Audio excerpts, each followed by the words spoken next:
আগামী ২৪ ঘন্টার মধ্যে দেশের ৫ থেকে ১০টি জেলা এবং ৭২ ঘন্টার মধ্যে ১৫ থেকে ২০টি জেলা ভয়াবহ বন্যার কবলে পড়তে পারে বলে আশঙ্কা প্রকাশ করেছেন আবহাওয়া ও জলবায়ু বিষয়ক গবেষক মোস্তফা কামাল পলাশ।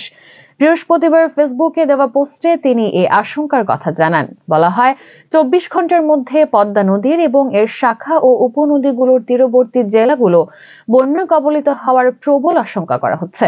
এবার বর্ষা মৌসুমে পুরো দেশের মধ্যে সর্বোচ্চ পরিমাণে বৃষ্টিপাত হয়েছে খুলনা ও বরিশাল বিভাগের জেলাগুলোতে।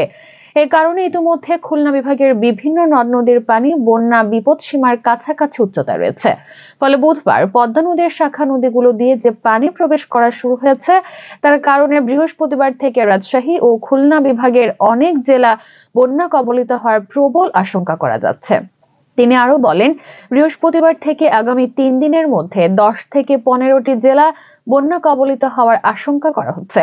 বিশেষ করে রাজশাহী, খুলনা ও ঢাকা বিভাগের যে জেলাগুলোর মধ্য দিয়ে পদ্মা নদীর পানি প্রবাহিত হয়।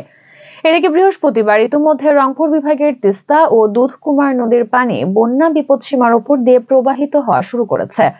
ফলে নীলফামারী, কুড়িগ্রাম, লালমনিরহাট, গাইবান্ধা জেলার অনেক এলাকা বন্যা কবলিত হওয়ার আশঙ্কা করা যাচ্ছে। রোববার থেকে রংপুর, রাজশাহী, খুলনা, ঢাকা, ময়মনসিংহ বিভাগের ১৫ থেকে ২০টি জেলা বন্যার পানিতে প্লাবিত হওয়ার আশঙ্কা করা হচ্ছে।